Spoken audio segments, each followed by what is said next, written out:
All right, what's up, everybody? He is the OG of the Taiwan craft beer scene, an avid rock climber, and a successful entrepreneur. His name is Spencer Jemelka. Jemelka. I'm Mexican, so I say Jemelka. Jemelka, and we've got him tonight, right after this.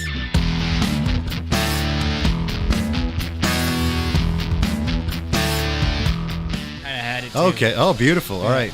What's up, everybody? We are back. Oh, thanks, man. Okay. Thanks for having me. Because I always think, Jays are, Mexican, right? Okay. So my dad's first name is Jorg, right? Okay. Jorg, but Jorg Jemelka. Jorg Jemelka. But whenever he gets a call by people who don't know him, they call him Jorge. Jorge. Oh, that's awesome. I love it. You see how the Spanish works. I love it. There. I love that. Well, my dad and my middle name is Enrique, right? Like Enrique, and everyone just calls. All good, thank you. Calls him Henry. Henry. Okay. And I didn't even know it was Henry until I was maybe 15 years old, and I was like, "Why does everyone call you Henry?" And then they explained. I was like, "Oh, okay, that makes sense, I guess." Yeah, pronunciation. Yeah. Thanks for coming, man. Thanks for having me. I appreciate it, man. How's things? Things are good. Good, man. Yeah, good. Yeah. Especially with how well Taiwan's doing with COVID and all that. Yes. Just diving straight into business. It's been. We're so lucky to be here. Oh, I agree, man. I have friends with restaurants and bars and everything all over the world, and even in Asia, they're just like, "Oh man, we're getting killed," like Hong Kong, and my wife was talking about 3 new cases or 5, whatever here. I think it was last week there was more cases. I haven't kept up lately, but then she's just looking at Korea. It's like 1,000 new cases or 3,000 in Japan or something, and I said, hey, things are pretty good here. We need to take it easy, right? Absolutely. Yeah. So I mean, you don't even want to compare it to the U.S. right now. Oh my gosh, yeah. Well, I read an article that Canada's catching up. Like it's looking pretty bad. That's too bad. Which is not something you want to catch up for. No. To be honest, man. So, like I said, we're so lucky to be here. We're lucky to be here. Especially knocking food on and beverage the wood. industry. How many places can do something like this right now? Yeah. To be honest, if we had to shut down for 2-3 months, we're done. It'd be killer. Yeah. Absolutely. I mean, 3 months for sure, we're done. Yeah. Some places it's 6 months, a year. No one can. I mean, 50-year-old restaurants that are just like Michelin and super famous. No one can close for a year, pay their rent, pay their staff, pay everything, right? You can't. Yeah. So it's pretty crazy, man. It's pretty crazy. Yeah. But I'm glad you're here. We're lucky we're in Taiwan.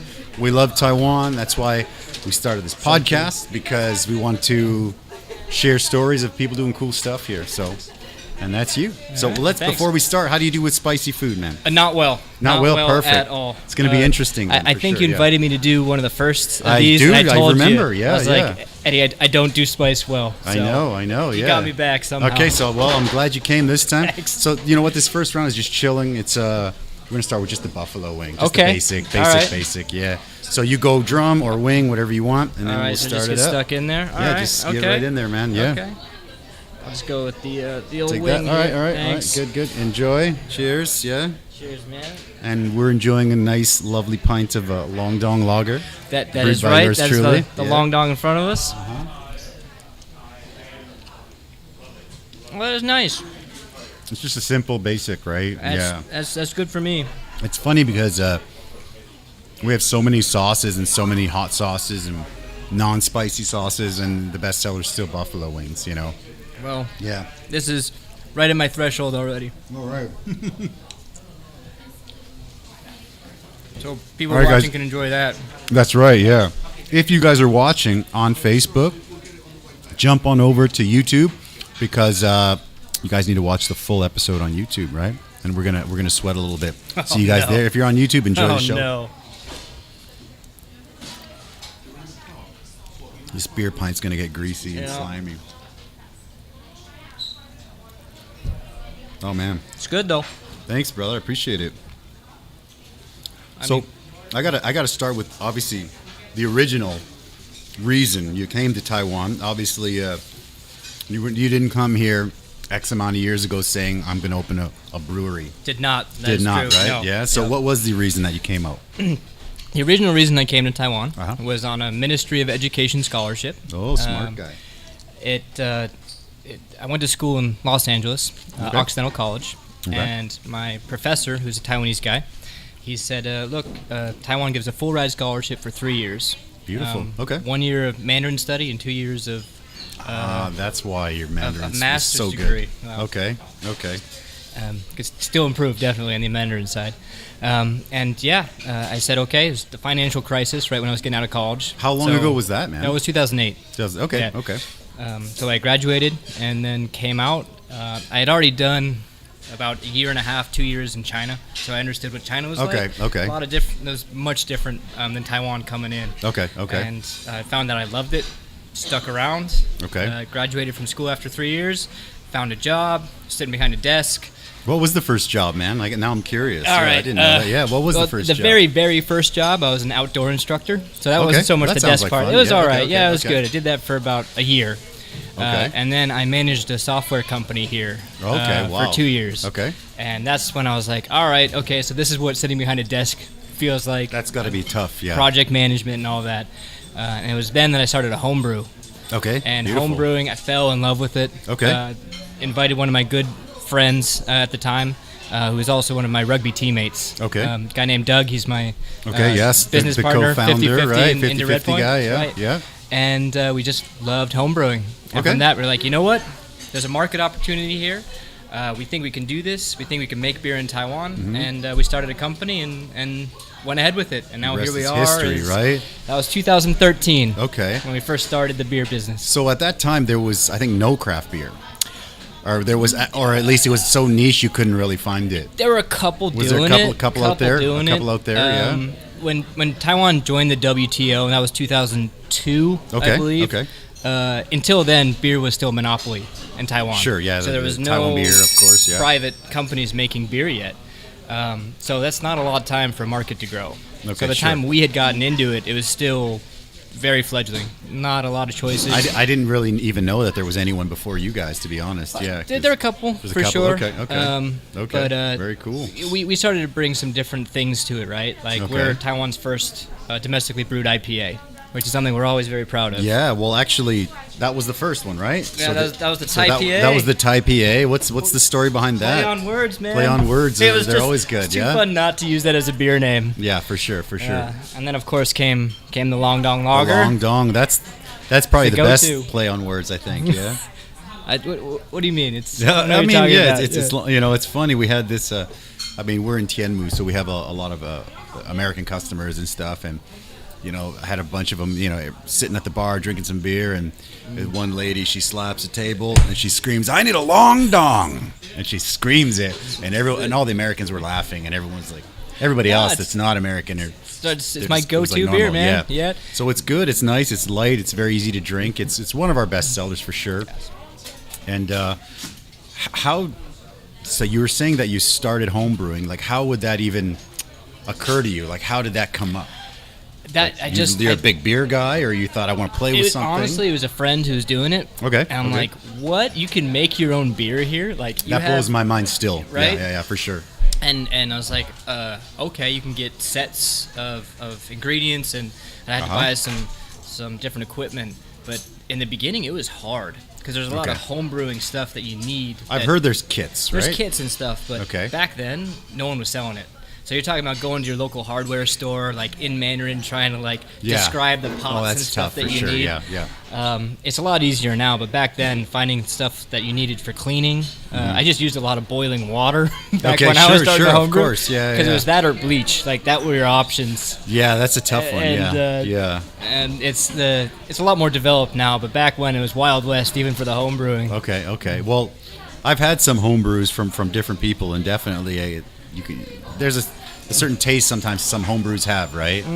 And I was just blown away that you can make beer. I mean, obviously you can make it, but for someone to be like, let's go to the store, buy the ingredients, I'm going to make some beer. It's like, what? I know. It's like, what? That's how I got into it. That's how I got into it. Was just being like, that is the coolest thing I've ever heard. Okay, yeah, for sure. And the first batch, I put all the ingredients in front of me. I had no idea what I was doing. Yeah, of course. I've never brewed beer before.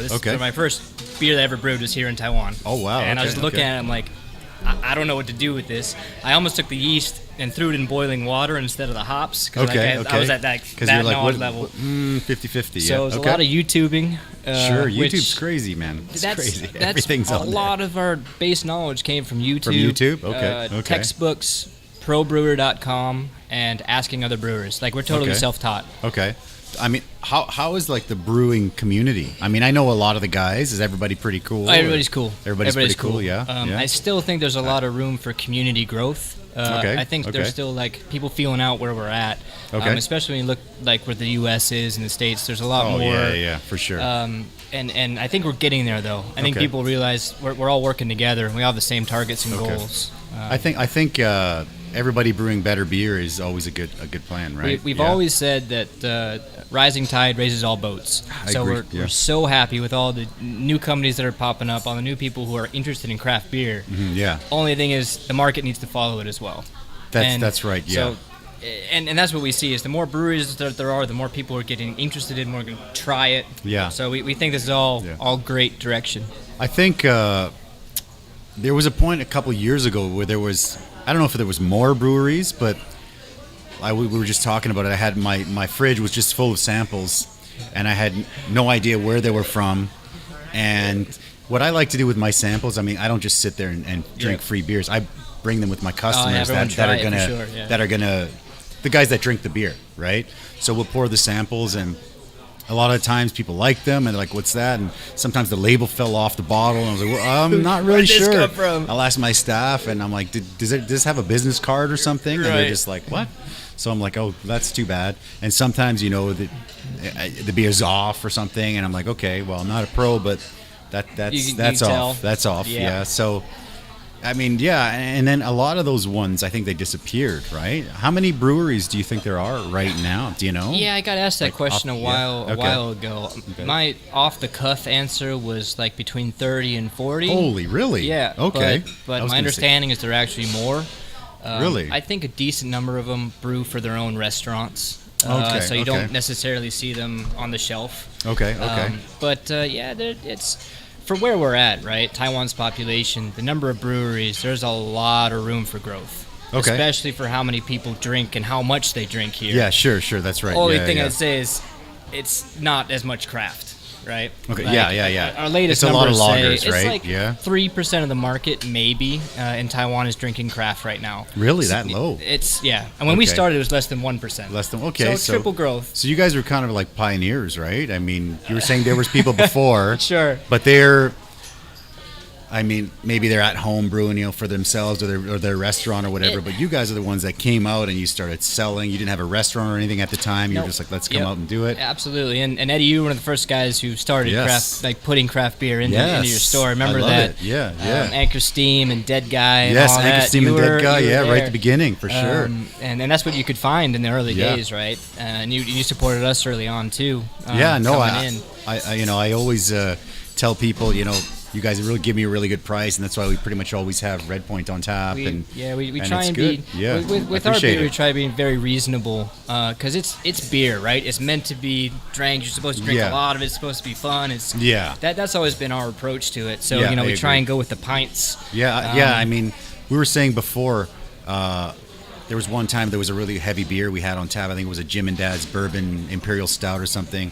And there was a group of dudes, and they all had their pint glasses, and we served the Jim and Dad's in like a snifter, sort of a half pint, and he was so pissed at me. That was a big beer, though, right? It's a huge beer. It's 12%. I don't right? know. Yeah. So a pint of a 12% that's rough. That's a lot. That's tough. We just did a 12% collab, and at our tap room we do the smaller wee pints just because that's a lot of beer to put into a pint. That's like 2 or 3 in one glass. It's crazy, So I guess I can understand that one.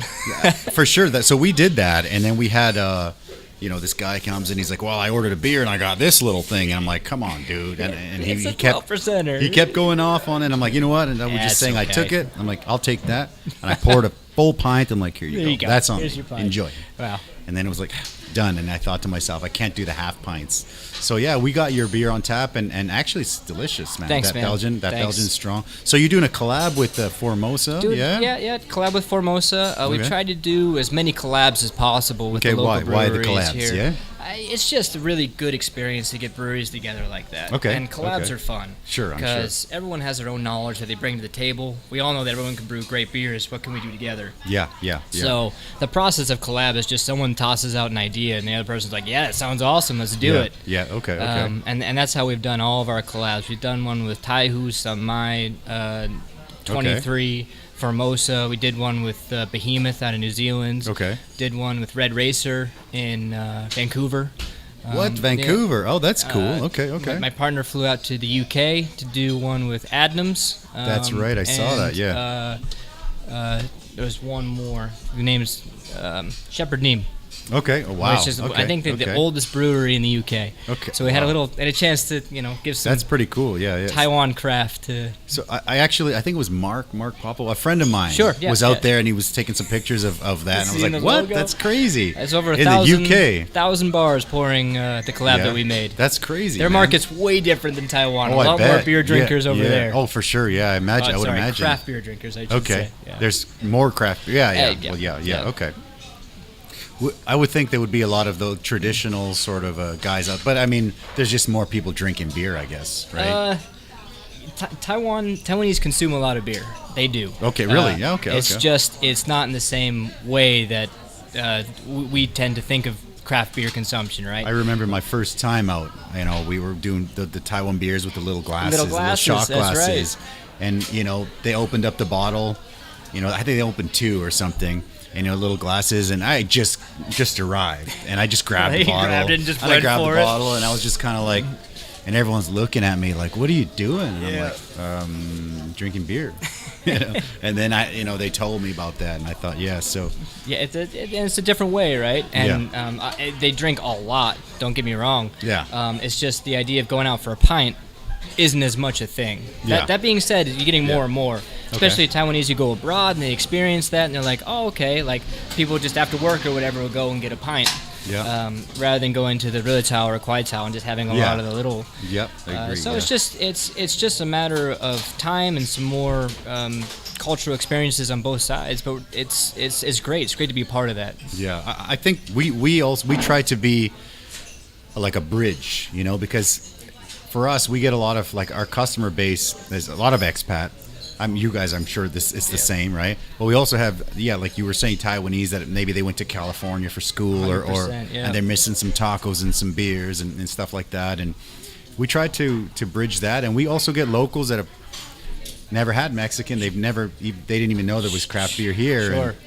And, they come out and they'll ask for like a Heineken or a Hoegaarden, and I'll be like, we don't have that because we serve local stuff. But try this lager and try this. Is that? And they're just like, where's this made? I'm like, oh, this one's made in Shinju. This one's made in Elan, and they're just like, what? They're blown away. Yeah, well, so it's amazing. It's a pretty amazing thing. It's supposed to be kind of tasteless and cheap. Like it's a commodity. Yeah, exactly. We're trying to bring in other parts to what beer can be. Yeah, I remember sometimes, back in the day when you'd have an importer and he'd be like, oh, you got kegs, I'm going to bring this big boy in from, I can't remember if it was the UK or the States or something, and it's like 10 or 12 grand for like a 30 liter, and I'm like, whoa.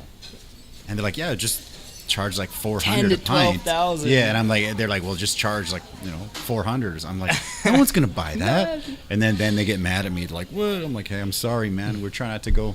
I'm like, that's why we try to do local, man. But that's what craft was back when it was so niche. Yeah. You had to do that just to get by. Yeah, agree. I mean, just talking about the cultural exchange here is because we were the first IPA brewed on island. Sure. Yeah. We actually had a little bit of difficulty in the beginning trying to explain to many Taiwanese who haven't had an IPA. A beer that has that sort of bitterness to it. Yep. And for people who've tried our IPA, it is not the most bitter IPA out there. No, it's definitely by far. I like it. It's sessionable. I'm curious, and we designed it for that. Yeah. Let's grab this, right. And then I'll ask you why you decided to start with an IPA. Yeah. So do you want the so this is like a honey chipotle? Okay. You want drum or I'll go with the whatever you want, on man. this one. Yeah. I enjoy, man. Yeah. A little easier to eat the drumstick. Yeah, a little bit. Yeah. Yeah. So my question obviously would be, why would you start with? So there's no IPA in Taiwan. Not really. I mean, so why start with that one? Out of curiosity. Take your time. No worries, man. How is it? It's all right? No, it's okay. Like I said, hitting the threshold. I'm from Colorado, right? So, there's definitely Mexican food there. Okay, and you get spicy, but it's just not for me. No problem, man. It's good, though. Really good. Thank you. we're also saying that lagers are the most common style that people enjoy here. When people think of a beer, they think of lager, right? I think that the average Joe will think of just like a lager, right? And I remember reading somewhere is 90% of the world's beers made are lager. You know, all the big guys are lager. It's easy, it's quenchable. Of course, and you can have a few, and like for example, I like the heavier ones, but you know, if I have 3 or 4 of those, you know, that's tough to get home. But I can have 3 or 4 lagers, enjoy myself, go home, and like the Long Dong, it's nice and light. It's very popular, and I like it. Yeah, it's my go-to beer at our tap room. This is just the Long Dong. Yeah. I think it's good. It's good to do, and for us too, for me too. You know, yeah. If I'm having a beer, maybe with a customer or something, we're just having, you know, chilling. I'll definitely have a Long Dong. If it's like we're priming for a night, maybe I'll start with one Long Dong and then I'll start moving up the ladder. But yeah, it's good stuff, man. I've loved it, and I think it's your second beer, right? That is our second beer. Second one.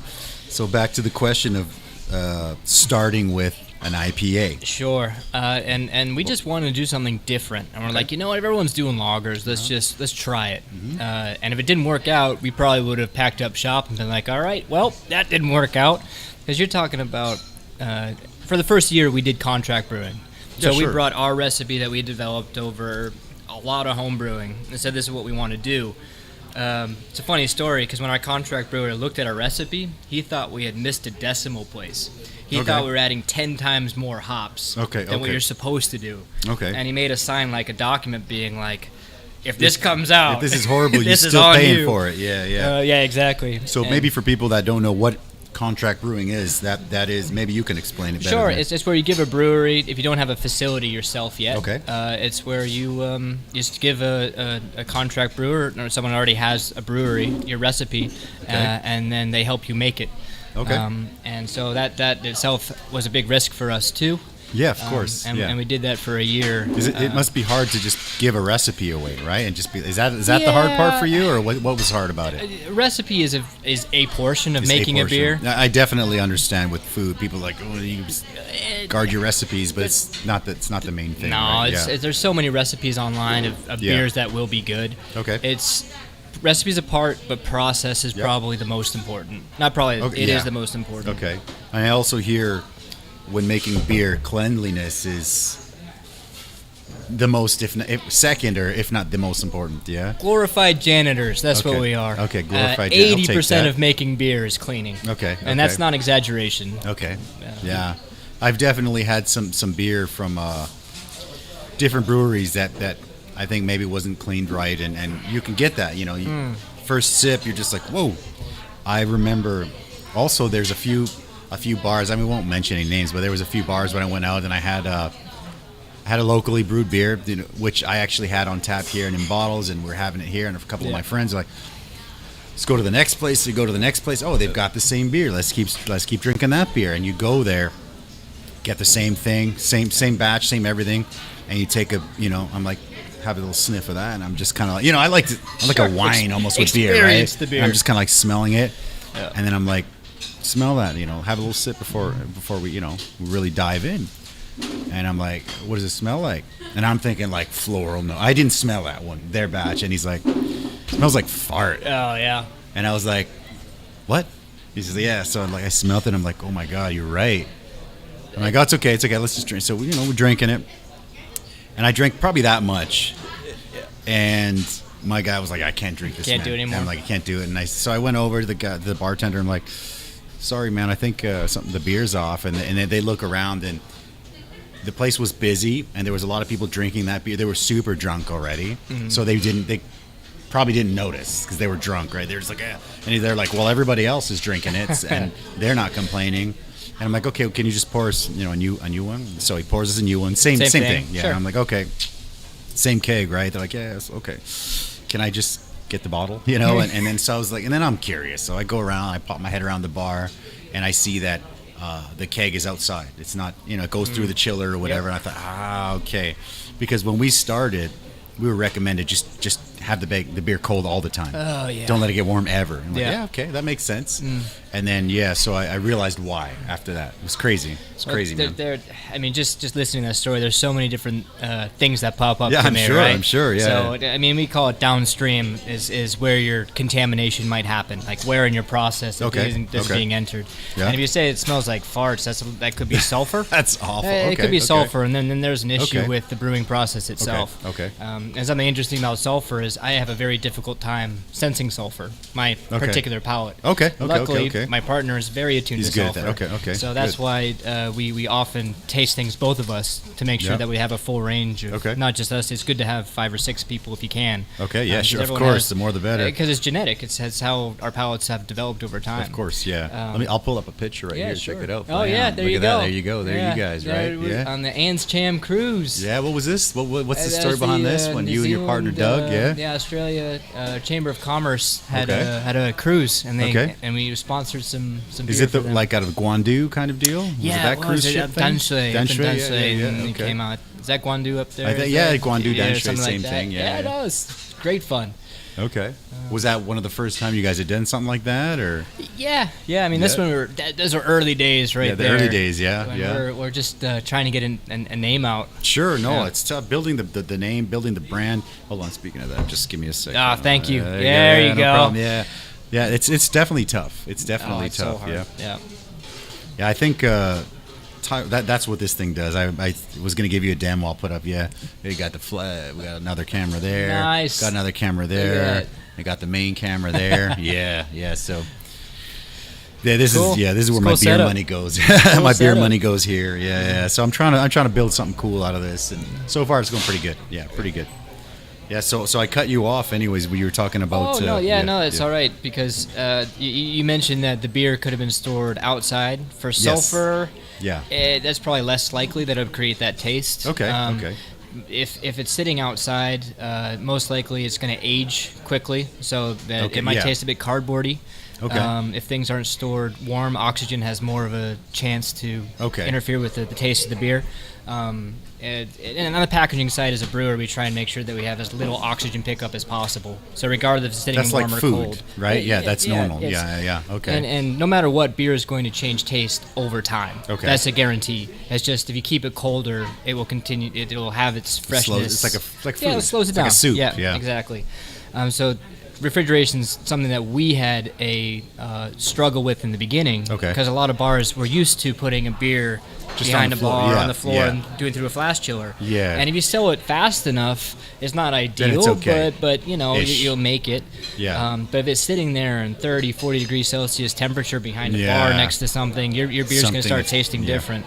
Well, there's I think is there a different, like lagers are supposed to be chilled, right? Like the brewing process is like they need to be I don't know what I don't know how to brew, so I'm just guessing. I know I've heard this and that, but exactly. So lagers are fermented at a colder temperature. Ales typically at a warmer temperature. Although you can play around with both. You get different results. See you later, man. You good? Yeah. All right, take care. Oh, okay, good. He's gonna stay for beers. Cool. He's drinking the hazy. The hazy. My man. Yeah. Yeah. No, I think. I don't know much about it, but when something's off, you're like, because also I deal with food a lot. Yeah. So just like, I can go to, it's not a skill, but if you deal with a lot of things like tomatoes, sometimes we'll go out and we'll have like a pasta somewhere, and I'll smell them like this smells off, and then for a tomato, when it starts to turn, it's got like an acidic, metallic sort of flavor, and it just touches the tongue, and I'm like, okay, your tomatoes are off. And the people get so pissed at me. I'm like, I'm not trying to insult you, man. I'm trying to help you out. I'm just trying to say your tomatoes are off. And they're like, I'm like, okay. Yeah. Well, can I change my, plate to, carbonara or something, whatever. I don't even know, Alfredo, because I don't, my tongue's going to go numb if I keep, because I have to be like, I'm always like the chef, kind of touching everything. I'm like, okay, let's try this. So, I would imagine it's the same for you guys, right? I mean, we are so lucky again in Taiwan. I think the quality of beer that we have here, on average, is actually quite high. Thank you. Take care. On average, actually, Taiwan Craft is pretty good. and they're getting cold chain. People have really started to understand that and help with that. In the beginning, like you were one of the only guys that were doing it. And we had to go to remember Chris Walsh dropping kegs off, right? Or not kegs, cases on his scooter, dropping them off. And I'm like, I will order this beer forever because, I always believe good people, I support good people doing good stuff. So, thanks, man. Yeah, my pleasure. Appreciate that. Yeah. So it's definitely, there's a lot more knowledge about how craft should be treated, how and more breweries popping up, and I think it's good, and we're all going in the right direction. Yeah. And that was very difficult in the beginning, but it's getting better. It's gotten a lot better. So with more breweries, you see it as growing the scene as Absolutely. opposed to competition. No. Yeah? And okay. if there's an idea of competition and craft, I think that's the wrong direction. Okay. I think the people it's the guys who own the other 97% of the market that we should be targeting. Sure. Okay. Not Not craft each other. guys. Yeah. Because there's a lot of room if we make it for ourselves and get people more interested in craft. I agree 100%, and it's similar for me because we've been doing the Mexican thing, Mexican food, tacos and everything for like 14, 15 years. Like it's a long time. Yeah. I think we're the oldest right now. There was a couple places before us, but I think they're gone. And so I think we're the longest running one. And every year there's one or two taco places or something that pop up, and then sometimes they stick around and sometimes they disappear. And people are always like, you must be happy that place went out. And I'm like, first of all, I'm never happy when anyone goes out of business because Conor McGregor, I love Conor McGregor. This is a quote from Conor McGregor. People were asking him, they're like, oh, when you fight somebody, you must hate them. You have to hate them to fight them. And he said, how can I hate someone who has the same dreams as me? I agree. I feel the same way. I think, do more things, try more things, and sometimes new ones pop up. There's a couple new ones out there buzzing right now, and people are like, you got to check it out. You got to be, be careful. Oh, the hazy just kicked. Luckily, I didn't drink it. Yeah. So basically, I'm like, good luck. Try it out. If you guys need any advice, any help, let me know because it's already hard market. enough. Yeah, and it's already hard enough. Yeah, it's hard enough. Yeah, and there was another quote that said, I can't remember who said it. It was one of the things that flipped my mindset maybe 10 years ago. It was worry about your customers, not your competition, right? And so too. I don't know who said it, but when I heard that, it really like a light bulb went off in my head, and we were still struggling. We were still broke. We had no money, but we're like, we're going to keep going. We're going to make this happen. And I agree with that because I think that there's people that, some will stay, some will disappear. We just keep doing our same thing. Jai to everybody. It's Taiwan, and the good thing about Taiwan is they'll try it. They'll come out and they'll try it. You got a new Belgian strong ale. Let's try it, right? If they like it, they'll grab a second one. If they have two of those, they're probably buzzing pretty hard. But they'll try it. Whereas like in Mexico, like I have family in Canada, I have family in Mexico. In Mexico, you only find Mexican food. I mean, there's Chinese food and stuff everywhere, but really, like everything's Mexican. They want Mexican food 3 times a day, and they want for snacks. Everything's Mexican, which is good, and I love Mexican food. But I mean, they don't want to try something else. Oh. Here, they're like, let's try it. Okay. Oh, what? There's an Arab place down the street. Let's go for dinner. Check it out. Yeah. So I agree. I think competition is. I don't know. I don't really see competition. I don't know. I just think. I'm just happy the more attention that's paid to what craft is doing here. Yeah. That's really what we're shooting for. And I think like recently there was a taco festival, right? And they were talking, hey, you got to go to the taco festival. You got to be there. You got to win the prize of the king tacos, of the best tacos. And I was like, first of all, I'm like we were saying earlier, no offense, but I don't want to go there 2 days work and make 10,000 NT, right? And then second of all, let other people go in and do their thing, man. And there are great tacos. There's a lot of good stuff going on out there. And I'm not going there to crush people. I'm not going there to. I'm trying to. What we're trying to do with this is like we're punching up. I want to compete with Fridays. Yeah. I want to compete with Chili's and Texas Roadhouse. I want to compete with the big boys. I don't want to go squish little taco guy. I mean, I'm happy. I love taco. I'll go out and if I see a Mexican dude flipping tacos, I'm like, I'll buy him, even though I eat them every day. But I'm like, I'm gonna buy it, because let's try it. Why not, right? But I'm not trying to, you know what I mean? Like it's weird. Sure. Right? I'm not trying to squash people down. Sure. Just trying to punch up, and get better. Texas right? Roadhouse does buy a lot of our long dongs. Yeah, they're great. No, Texas Roadhouse is it's awesome. Texas Roadhouse. I love going there. When I see one, like we went to X Park. I took my daughter there with some friends. I don't know, maybe 6 months ago. It was not Chinese New Year.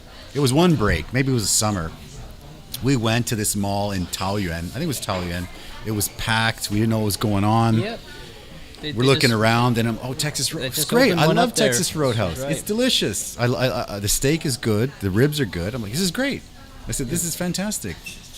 People are like, you go to Texas Roadhouse? I'm like, yeah, it's delicious. Yeah, I love it. And I had a couple beers, and it's fantastic. Yeah. And then they're on the front there, being a brand name like that and putting on local craft. Yeah, for sure. Yeah, I think they were one of the first big boys to do it. Yeah. And also Fridays is doing yours, right? You guys had some special brews for Friday for a while. We brew for TGI Fridays. Still going. How's that going, man? Yeah, great. I mean, it's the majority of the beer that we brew is still our brand. Okay. Still Redpoint Brand. Sure, I mean, contract brewing is something that we do. We have the extra space, and it helps fill that extra space, and it also helps grow the community a little bit. I love it. So we do that as well. Right now, I know 23's brewing with you guys, right? Yep. I know Tilted Shack's recently started, right? They've started up. Great guys. I love the Tilted Shack guys. Shout out to them. Also love 23. Shout out to them. I've known them for a long time. Yeah. Absolutely. Yeah, they're one of the OGs as well. One of the OGs, man. It was like months apart, I think. I remember you guys were kind of like coming up, and then in the end, everyone's friends, which is cool. And everything came together. I love it. Let's grab the next one, man. All right. Keep going, Yeah, you got to keep pushing me. Let's keep going. I mean, I'm hungry. I didn't eat dinner, so this is just like a cayenne. You know those really long Taiwanese red peppers, cayenne peppers? Okay. This is just made from that. All right. So it's not too spicy. It's pretty mellow. Yeah. You want the drum or you want the wing? I'll keep going the drum only because it is easier to eat. You're a growing boy. Yeah? That's right. A growing boy.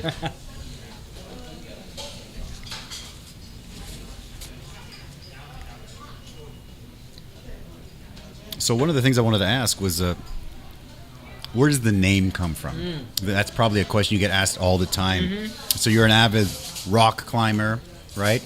And Doug is as well, maybe, or because I before I do a show, I like cyber stalk people, and it's great. I saw a lot of rock climbing. I knew you were a rock climbing guy, rugby, rock climbing, beer, and so Redpoint. What does it actually mean? So Doug and I, we were doing a lot of climbing back when. The irony being, once we started Redpoint, we stopped climbing. Welcome to the business. Right. Yeah. Just tired. So Redpoint, we felt, was such a good way to describe our approach to making beer. So Redpoint is a rock climbing term. One word. It sometimes gets separated into two, and I understand that because it's natural to do that. It's one word, people. Come on. Word. Yeah. Okay.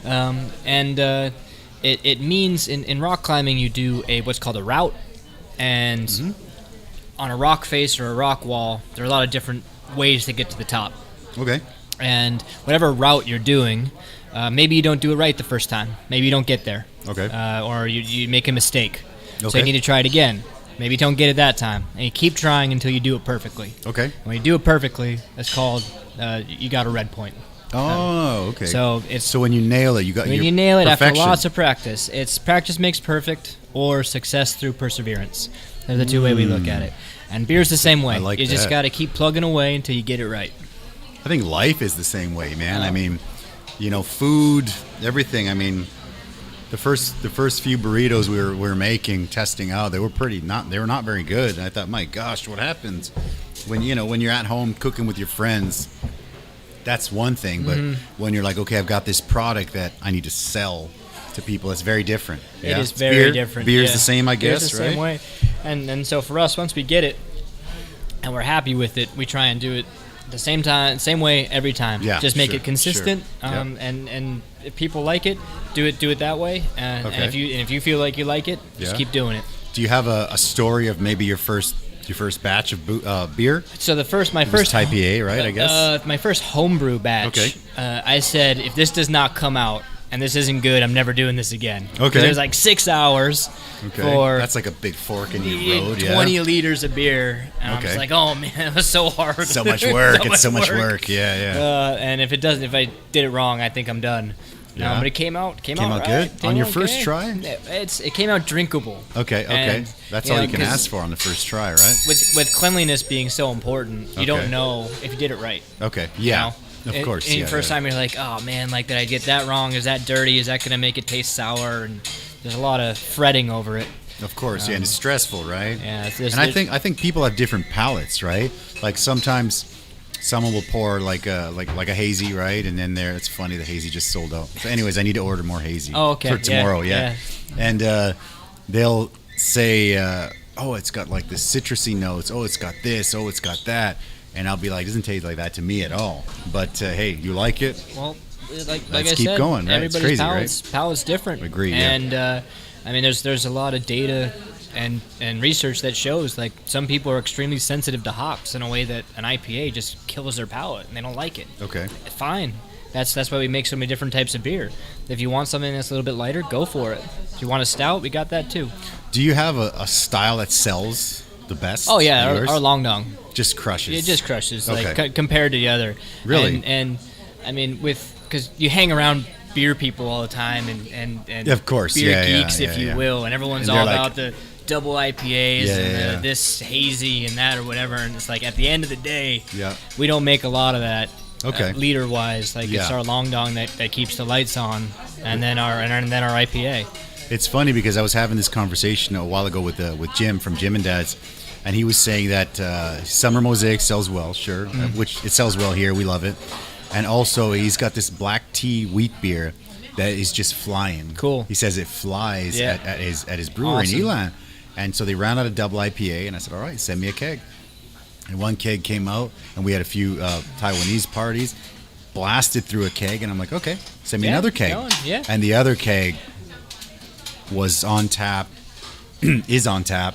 It's been there for a little bit, and I might end up drinking it tonight. Going through it? Yeah, it's like it's a tough one, and it's enjoyable. And you try it, I'm like, hey, it's good, right? Nothing wrong with it. It's good stuff. Yeah. It's everyone's different. Yeah. And especially where we are now, is people are willing to try it. I think that's amazing. Just need more of that. Just need more of that. Well, the thing I like about when you have beers on tap is you can go up and try.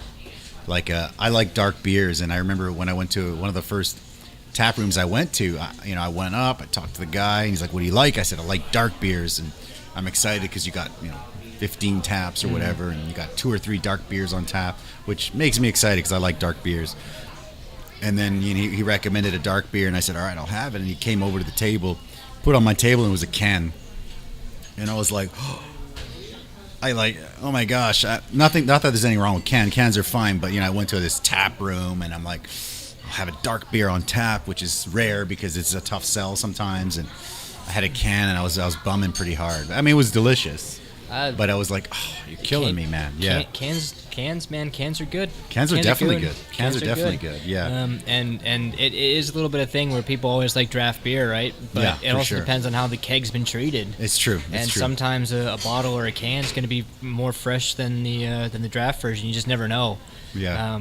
I mean, people love the whole pouring it out of a keg and the tap, and I get that. We used to, at our old restaurant, we had like a kegerator with taps. That was the one coming out of the side of the fridge? One on the side. Loved it. And everybody, well, when I say everybody, I mean like my Canadian and American friends, they loved to go over and pour themselves. And I think men like the feeling of like, the tap getting the beer out. Like, and then they're like, I got that perfect pour. And like, and then they show you the perfect pour, and they're like, you can't do that. I'm like, you're the man, dude. I got it. You're the man. Enjoy the perfect pour. Yeah. So now, how does rugby fit into the story? Sure. The story of Redpoint. I started playing rugby in college. Okay. Freshman year of college. I wrestled in high school. Went to college, and I was like, I don't know what to do. I want a sport. Sure, of course. Like, let's do rugby. I'm just gonna keep adjusting. You're good. You're good. And there's a lot of beer culture associated with rugby. I think with men's adult sports Sure, is beer. Yeah, there's beer. Beer league, right? As a thing. I mean, in the U.S., you can only drink when you're 21, right? Oh, so that's right. Yeah. I'm talking college when I was 18, and you know, there's all that around it. Sure. Okay. It's ridiculous anyway. But then from that, I had this beer culture idea anyway from rugby. So there's very closely associated. And I've played rugby in China, and when I came here, I played for the Taipei Baboons. Okay. And that's how I know my business partner, Doug, was from So he was on the rugby. Baboons at the beginning, and you met him there. Okay. That's right. Yeah. Okay. Beautiful. So we started there, and then our homebrew, we gave a lot to the rugby players in the beginning because they are the best guinea pigs for beer that you could ask for.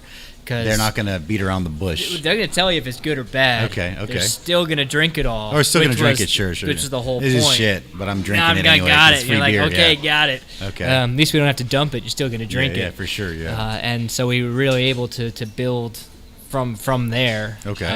And we had our opening party for Redpoint at the Brass Monkey, which Beautiful. is the home bar of the Baboons. Okay. So there's definitely the Baboons. there's some community there for sure. For sure. Yeah.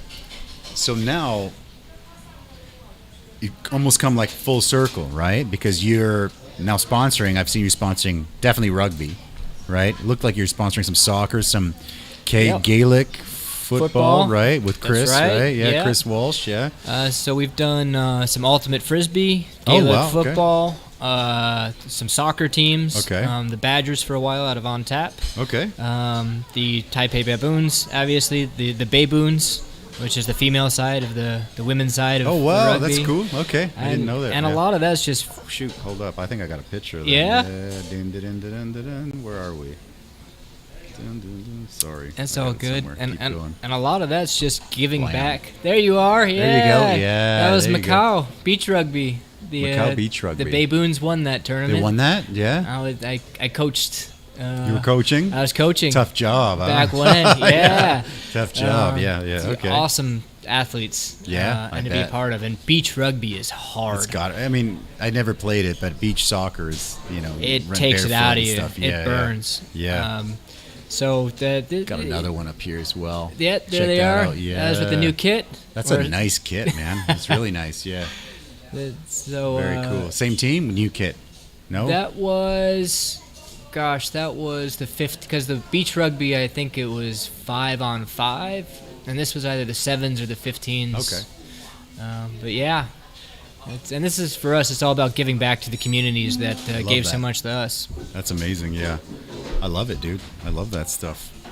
Let's grab another one, and we'll call on round 2. All right. Yeah? Okay. So this is How's my speed? Are we going fast? No, we're good, man. Everything's good. There's no rush. I mean, sometimes it's like an hour, sometimes it's 2 hours, and sometimes it's like fun. Getting to 2.5, and I'd be like, we gotta cut it, man. It's fun chatting. It is fun chatting. I mean, it's been 45 minutes. Doesn't feel like it, right? Well, I was talking more about the drumsticks and the wings. We good speed? Yeah, no, we're great. No, that's what I mean. Yeah, that's what I meant too. Yeah. Cool. No, we're good. This is Korean. I'm going back to This is our only one. Yeah, this is Korean. It's not too crazy, but I always tell the same story. But I had one of my ex-staff used to be, his family owned a Korean place, and he actually, when he told me, I'm like, you got to hook me up with a Korean sauce, and so we did, and I tweaked it to where I wanted it. And that night we had a big group of Koreans come in, and they're like, oh, Korean rings, like what? And they ordered them, and I was like, oh shit, I was so nervous. But they loved it, so it turned out pretty good. Yeah, not bad. And it's actually it's weird, it's become one of our bigger sellers, actually. Taiwanese come in, they're like, Korean wings? So on Wednesdays we do half-price wings, and we do cheap pitchers of Longdong, right? And, they're pretty good. People love it. So wings and beer.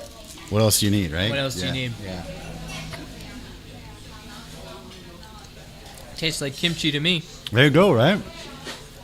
We're on the right track then, yeah? We're halfway. So far, so good, yeah? Yeah, we're doing all right. All right. Lily, can we get round 2? So when we're halfway, I usually pull out like a rapid fire session. Yeah, so I'm gonna say a brewery name. Right. Obviously local craft beer, right? Okay. And you tell me, and you all All right, take your time. Let's do it. And you tell me what's your favorite brew that they make. All right. Cool? I'll hiccup in the middle. Yeah, we'll hook up in the middle. No problem. Take your time. 23 Brewing Company. Big Papa. Big Papa. Big Papa. Good stuff. I love but that one. it's the one that's hand-pulled. Hand-pulled Big Papa. Hand-pulled Big Papa. Okay. They only do it at their tap room that I know of. But it's uncarbonated or very low carbonation, which means it's less acidic, and it is an experience. Okay. I really enjoy that beer. I'm going to have to try that. I've had it on tap here. I really like that one as well. Okay. Taihu. DIPA. Thank you. The double. All right. Yeah. All right. The Taihu double. Winnie's a great brewer, and For sure.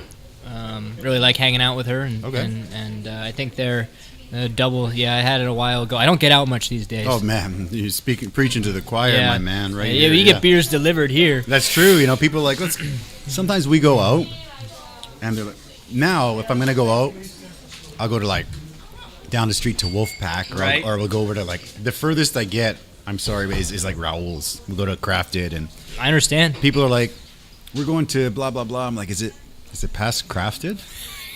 And they're just like, yeah. I'm like, of course. I'm like, I don't know if I'm gonna make it, man. I understand. Yeah. Just coming up it's here tough, right? From Don was like, oh man, it's a mission it's a to get out, right? It's a mission for sure.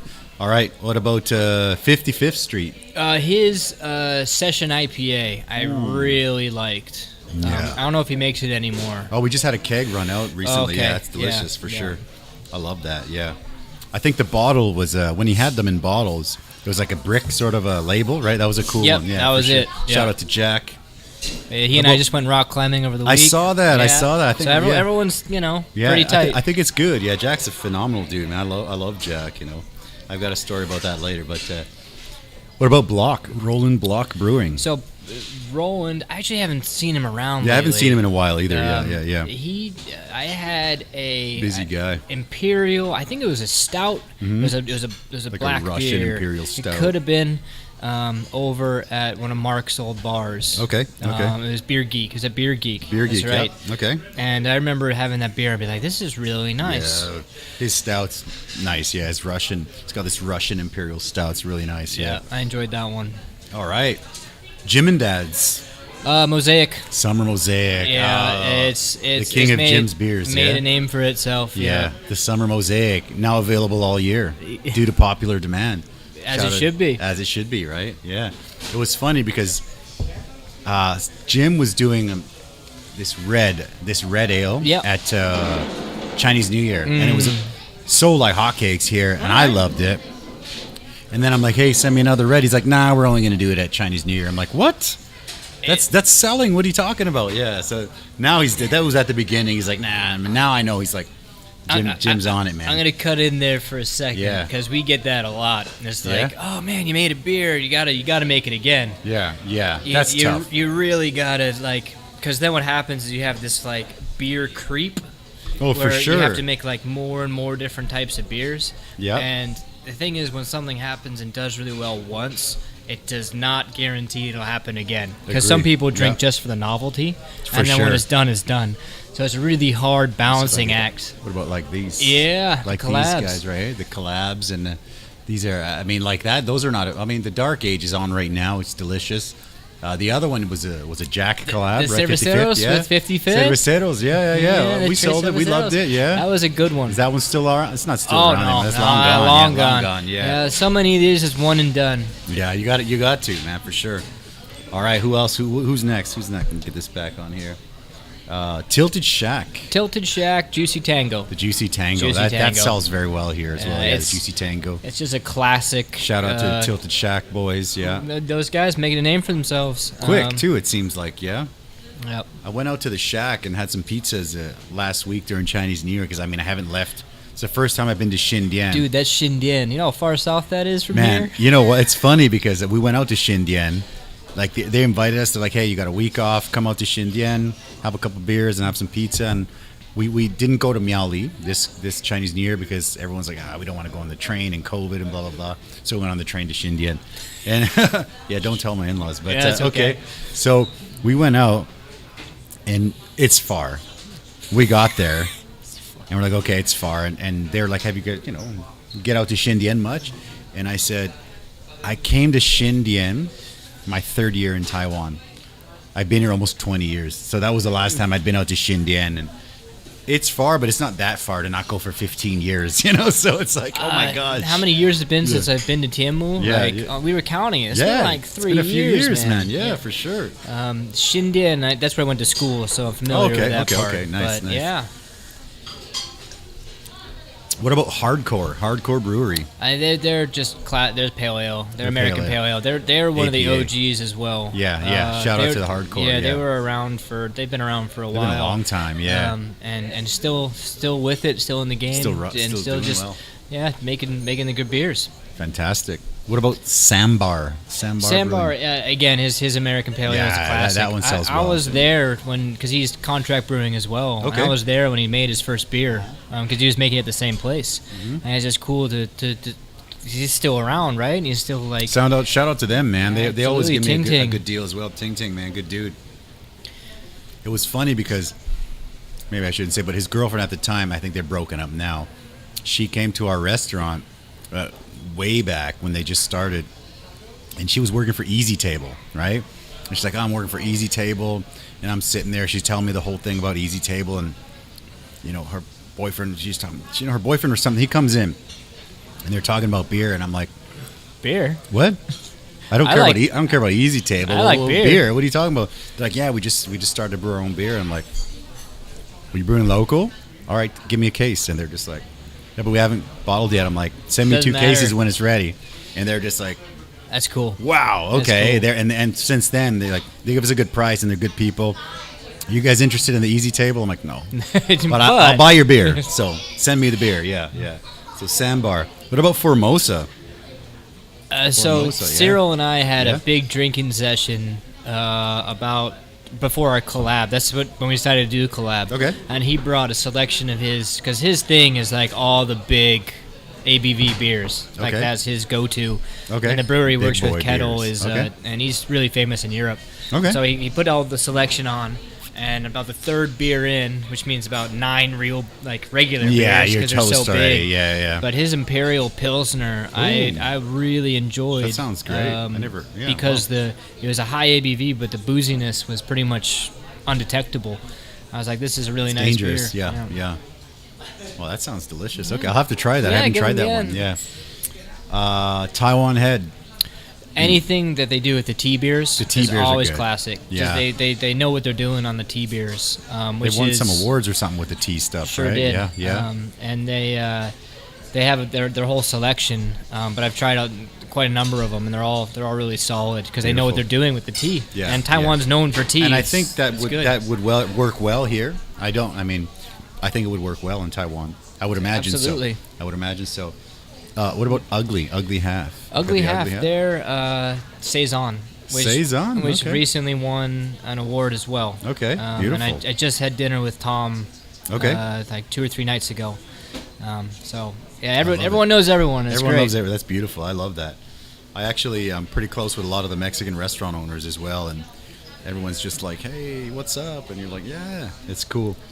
Last but not least, Redpoint Brewing Company. Long Dong Lager. The Long Dong Lager. Long Dong Lager. Okay. I was gonna say the hazy, but it's just my go-to. It's just the go-to. You're just so sessionable, right? Yeah. It's nice. It's funny because whenever we run out of hazy, or we rotate it out, we get complaints. People are like, "What are you doing? Where's the hazy?" They're like, "What? Where's the hazy?" And they're looking at me like I'm a friggin' fool. I'm like, hey, take it easy, man. It's coming. I got a hazy in the fridge. When one of these kicks, I'll put the hazy on. And they're like, well, which one needs to kick? I'll drink that. Love to hear it. So that I can get the hazy. Love to hear it. Okay, geez, man. Take it easy. So the hazy is a killer. The hazy is a killer. Is a special beer. It requires a lot of forecasting on our side. That's mostly my job now, is just to make sure we always have enough beer. Yeah, sure. Which means running reports daily and just making sure, do we have enough and gauging it. But the hazy, we have to fly in ingredients special for it every time. It's not a cheap beer to make. Okay, sure, I would imagine. And the amount of hops that we use in both the disco and the disco is hazy, incredible as well. Yeah. And it's there's a reason that beer is the prices of what it is. Well, the disco was the king for a while, especially here, and then when the hazy came out, it dethroned the disco. Dethroned the disco for sure. The disco was supposed to be a one-off. Okay. And the reason we called it the Disco Macaw is because at that time our labels were quite dark. Okay. I don't know if you remember our original labels. It was black, course, like the Black Diamond, black and basically. red. Yeah, basically. We went Sure. for more classic, darker. And everyone said, "Oh, your labels are too dark." So Doug and I were like, "Well, what's the brightest thing we can think of?" Yeah, and let's like, flip the script. Flip the script Yeah, and just okay. go for it. And Yeah, it's like the Disco Macaw. Yeah, like super rainbow. Yeah, super color rainbow bird. colors and just Okay. like ham it up on the label. Yeah. And people loved it. And that's one of those we It's couldn't. very popular. We're supposed to be a half batch bottle and be done. Yeah. I mean, hence the name that's just Yeah. it's out there. We didn't expect to make it again, and also it was so expensive. We were afraid that people at the time wouldn't be buy it, willing yeah. to buy it. But it came out so great, and we're just like, okay, guess we have to keep going. People at that time, before the hazy, now they say hazy, but they would come in, they'd be like, "Got disco on tap," and then disco. it was funny because my staff would just write disco on the blackboard, and it was the only time you could just write disco. People and knew. It's still moving. People know it's disco, and it's funny because you get people that didn't know, and they come in and they're like, "It just says disco. It doesn't say anything else. It doesn't say disco." You know macaw. if you know. It just says disco. And it doesn't say it, the style. It said nothing, and they're just like, "What?" The people that didn't know, they're like, "What is that?" I'm like, "I'll try this," and they're like, "I'll take one of those." Yeah, Yeah, I like it. I'll take that. Yeah. I'll take that. Beautiful, man. That's cool. it. I apologize if I missed any, but if any brewers, shout out. Sorry, guys, if I missed you, but I think I got most of the guys that we've. Anyways, Yeah, yeah, sure. most the big boys. Yeah. So where do you get ideas for new beers? New beers right now. You got the October and the Hoppy Hibiscus and the Belgian Strong and the Das Pumpkin and the Pomelinator, and I think there's more. Yeah, there's definitely there's more. Yeah. So as much as we try and plan out our production schedule, because Yeah. we're already on our second expansion, we're already full. I call them right now beer of opportunities. Okay. Because it's I very like it. rare I like it. Okay. that we have a tank that's actually open for these sort of new beers. So The sort of- expansion is including all the contract brewing and stuff that you're Including doing. all the yeah? contract brewing. Beautiful. Okay. Okay. But again, Redpoint's mostly what we brew. Yeah. And we just got a new facility. It's been certified. Takes a year to certify something in Taiwan. Okay. So That makes sense. Yeah. It's a long time. Taiwan. Yeah. And so we've already got the tanks and everything on that side. Okay. So when we see something that's open, we sort of jump on it and be like, all right, what? We try and do 3 or 4 a year. It's like, all right, what can we do? Was there any that were just like, holy crap, that was awesome? And were there any that was like, holy crap, we're never making that again?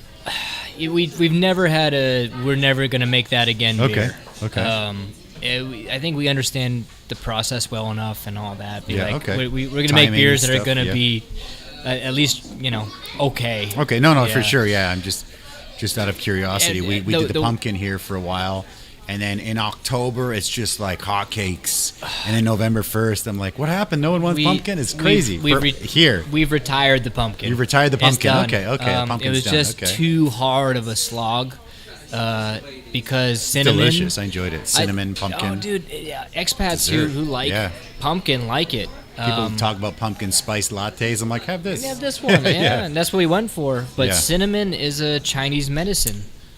And cinnamon's it was just, tough. Yeah. If you have to go beyond the expat crowd. It just. Oh, for sure. Yeah. It was too hard. We actually have horchata, which actually right there. Yeah, horchata. And I love it, and I love cinnamon. We got it there because these ones will get a little spicier. But this is the same. I mean, it's getting there. It's growing. That's not a straw. I know. Sorry, bro.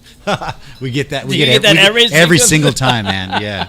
Good. It's better for the environment. I'm thinking about just putting a clip video of Dude, you everybody should. doing that. Every single it's like person. everybody just doing the straw. Yeah, That we got is to do funny. it.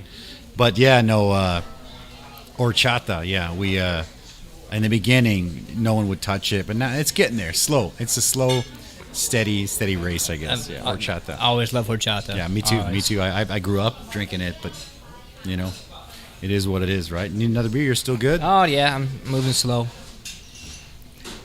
I'm gonna get one more. Lily, can I have one more long dong? Yeah, thank you. Let's go with this one. Do You it. good? So that one doesn't even look like. So that is jalapeno wasabi. This is something I created a while ago. All right. And people are like, oh my God, you're a genius. I'm like, no, they're both green.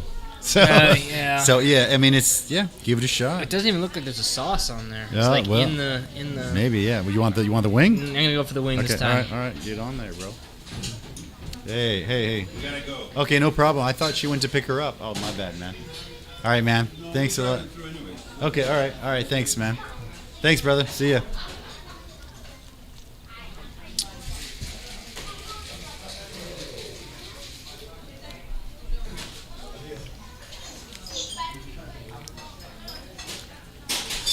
Yeah, so this one was just fooling around. I mean, that's how things happen, right? And then people were just like, ooh, I like that. I'm like, really? And then now it's creeping to becoming one of the top sellers, right? It was way more wasabi and way more spicy before, but I brought it down a little bit so that people can That's kind of enjoy it a bit manageable. more. Yeah. I love sushi, so the wasabi's all right. Yeah. For sure. So do you have a favorite style of beer, or is it just like, let's go long dong all day? Like if you're going out, it's date night, you're at a craft beer place in San Diego or something. Oh yeah, I'll go for an IPA just An to IPA? see. Okay. IPA is sort of like the barometer when you're in the States. You're like, all right, what's your IPA taste like? Yeah. More and more the hazies are turning into that. But yeah, no, my go-to is IPA when I'm out trying new beers. Okay. All right, the spice is picking up a bit. It's picking up. It's going to pick up a little bit. I'll take that. Yeah. Thanks, man. All good, brother. Thank you. Damn, look at that. Beautiful. Thanks, man. Yeah, but I mean, it's funny. I saw this image of like the craft beer like cycle, and it was a dude. He was like the Neanderthal. Yeah, right? I think I've seen. And this it's like one. lager. Yeah. And then it goes like pale ale and IPAs, and then stouts, and then sours, and then blah blah blah, and then at the end it's lager again, right? And it's I can understand it because at the end of the day, this is enjoyable for sure. Lagers are not easy to make. That which was surprising to me. I don't know about beer, but it's so.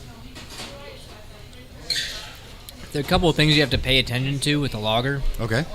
You don't as much with an ale. Okay. Fermentation temperature, crucial for both, but lagers do need to be lower. Okay. You gotta. Yeah, they gotta be super cold. Apparently, right? It's between like 10 degrees to 14 Celsius. So it's a usual range. Okay. Ales are like 18 to 20. The Belgian we did at 25 because it's a Belgian. I mean, just like go real warm and get all those esters out of it. Okay. But you can't hide behind anything with a lager. If there's a flaw in the beer, you're gonna tell. With an IPA, definitely had a lot of big company lagers that I'm just like, whoa. And if there's a flaw in it, you'll tell because like IPA got so many hops, you'll hide it. For sure, I agree. Okay. You have to pay attention to something called diacetyl. Okay. When you drink that, or you smell it, it'll smell like buttered popcorn, or just butter. Okay, or like butter. Okay. Yeah. So and that's not right. That's bad. Okay. No. Okay. And that's really? something you can pay attention to. You can test by putting it in a little jar and heating it up and then smelling it. Butter's better than fart. Butter, I'll give you that. I'll give you butter is better than fart. Sulfur happens when the yeast is. It usually happens when the yeast is feeling it's not happy with the fermentation conditions, so it'll give off sulfurous as well. Okay. So there's a lot going on there. Okay, that makes sense. Yeah, I like that. Okay. Yep. Yeah, buttered popcorn. Doesn't sound so bad. No. I love buttered popcorn, but And typically that's a yeast problem. And there are ways to manage that during a fermentation, but you just have to be on it with your lager. Okay. And so, they sell a lot, but they also require a lot of attention. And do they take longer as well? No? And they taste longer. The fermentation, because it's at a lower temperature, requires a bit more time. Okay. And it requires a bit more maturing as well. Okay. So it's more things to consider with the lager. Okay. And then also we filter it, and that's it's why very clean, that's very why it comes clean through and so clear. Yeah. So most beers are not filtered. Not that we do. Like obviously, like a hazy is not filtered. Definitely right? not. Definitely no. not. Right. But this one, just to give it that clarity. Okay. We like the yeast remaining in our other beers and all the hops. Yeah. It gives it some more character, but also it's at the bottom of the bottle. You get the little yeast. That. Yeah. Okay. Which some people are afraid they of. freak out, right? Okay. So you do. What are some of the pros and cons of contract brewing, as opposed to now you're the contract brewer? You have your own brewery. It's yours. Now you're the guy. Yeah. That people are coming to see. So what's the difference between, before and after? No, it's the difference between ownership and access. Yes. Okay. So ownership requires it is a big capital investment. Okay. And there's a joke in the brewing industry, and it's you always meet another brewer and you say, "How's your expansion going?" Okay. It's like if you're not expanding and putting more money into the company, then you're not doing well. Okay. So it's always what's that next toy or what's that next thing you want to buy. Okay. So it's this constant. That sounds like cycle. similar. That sounds similar. Yeah, for sure. Yeah. Okay. As a contract brewer, yes, you have your you have to pay a portion of your to the brewer to make the beer for you. Is there a standard fee, or is it like every place is different? Every place is different, and I think we're very competitive with the price that we offer. We try and be very fair about it. We don't gouge or anything. Well, I definitely hear that it's the best because it's clean and it's going to be stable, and I've heard that from many different people. We make sure to live by the Redpoint name and make sure it's consistent and the standard. Yeah, I agree. And so if you're a contract brewer, you're paying for the flexibility of you don't own your own facility. And if something doesn't go well for you, you can just pull up stakes and you're done. With the brewery, you can't do that. And with how many breweries are going under in the U.S., you can see how painful it could be. Yeah. And we're like we were saying at the beginning, we're blessed to be here, man, because there's restaurants the same boat, And, I mean, I saw this one Joe Rogan episode where his favorite steak place. I mean, he brought the owner on just to chat just try to drum up some business because he's like, they're shut down. Yep. What can you do, right? It's crazy, man. Things are crazy. So how do you feel now after taking the step? I mean, what was the point where you figured, all right, let's take the step. Let's get the brewery rolling. Okay. Yeah, let's go ahead. Take your time. Yeah, sure. First story is that we tried to build a brewery before we started contract brewing. Oh, really? Yes. Okay. Doug and I, we put together a 50-page business plan. Okay. This was 2013. Okay. And we went for financing. Sure. From friends, family. They said we need this much money to build this brewery. And what we love to say is you don't know what you don't know. Yeah. So at that point we didn't actually know a lot. And I think people saw that and they're like, we're not going to put money into this. So we failed. Our first time going for financing, we failed. Okay. So Doug and I said, you know what? We believe in this project. We're going to do this. Yep. So we pooled our money together. Wasn't a lot, but we pooled it, and we rented a place in Xindian. Okay. Yep. Makes sense, yeah. And it was a small, the only factory, because you have to build in the factory zone. Okay. Really? For a brewery. That's why you can't see them on here. It has to be a factory zoned area. And we started renovating, and we started building drains into the floor. And I still had a day job at that point. Okay, yeah. And I got a phone call from the guy who's doing the digging in the drains, and he called me and says, there's a basement under you. And I was like, oh, what? He's there's a basement. So I came in to come look at it, and I looked down through the hole that he had dug in the floor. It was a sealed-off basement? It was a bomb shelter that they had turned into a community karaoke room under our facility. Wow. That was on no drawings. Because when we rented the place, we asked if it was a ground floor or not. Okay, yeah. Wow. And we were just like, oh my, we can't build a brewery here. The floor is going to cave in and kill somebody. Like, this Wow. doesn't work. Okay. And we already bought some equipment and everything like that. So we pulled up and we're like, this is scary.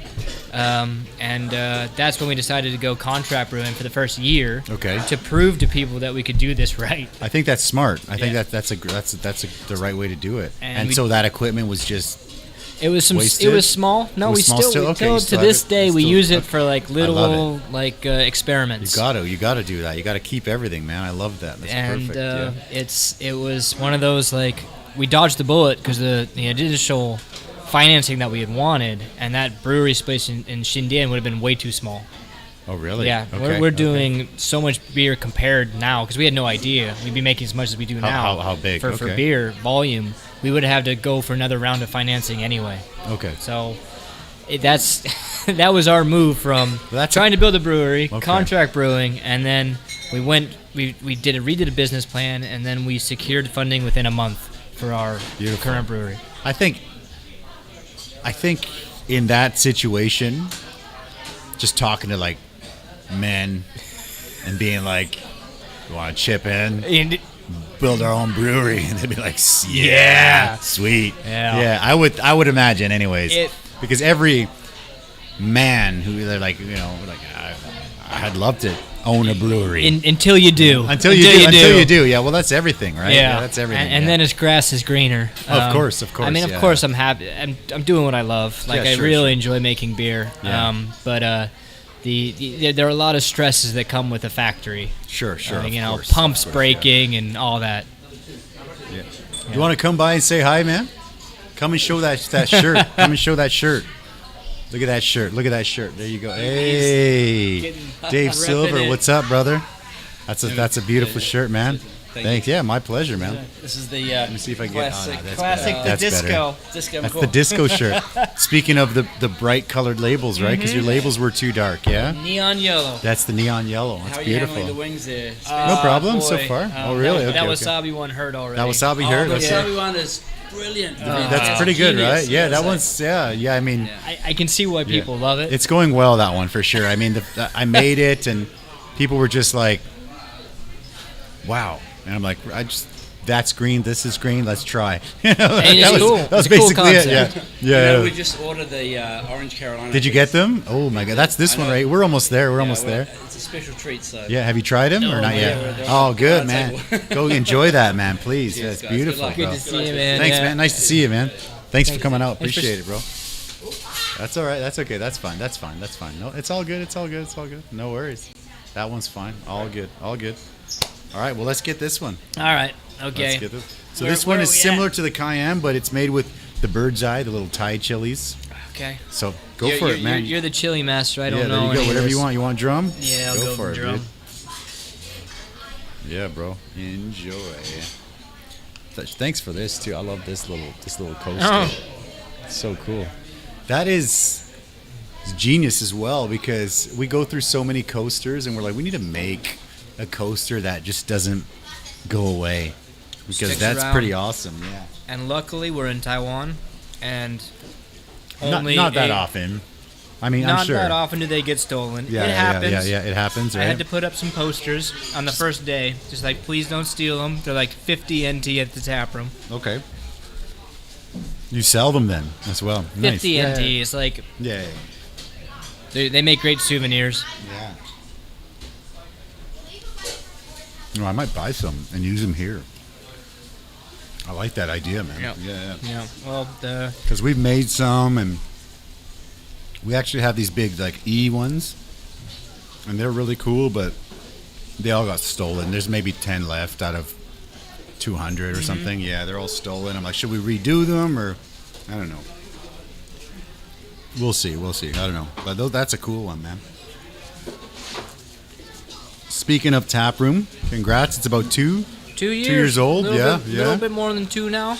So now, again, we're talking about full circle. Now you, instead of being business to business only with brewery or contract brewing, now you're on the front lines and you're selling beer direct to consumer. How is it different than what you were doing before? Excuse me for a Yeah, second. no problem. Trying Take your to, time. Yeah. Take your time. It's Well, getting there. while you're doing that, if you guys are listening, don't forget to subscribe to the YouTube channel. Right, check that out. Blam! Look at that little boom. Yeah. Don't forget to do that. But also, if you guys are listening to the audio version, come on over to the video version. We just recently added, where is it? Sound On. Sound On is like a local Taiwanese podcast forum, so we just added that today. Nice. Got some yeah. Is this sponsorship? It's not really sponsorship. It's kind of like so what we do is we do it on YouTube, right? And then we take the audio and we put it up everywhere. And it's hard to find something local because I can't really read, so it's kind of like it takes longer. But like Spotify and Apple and all that, so we're on Spotify and Apple and all that stuff. But now we are also on Sound On, which is a Taiwanese company, which is, I think it's Taiwanese, right? That's where all the Taiwanese podcasts are. So Gotcha. We're on there now too, and we do have some Taiwanese Mandarin podcasts as well. We definitely haven't done one in a while. They're less, but yeah, they're fun too. Yeah.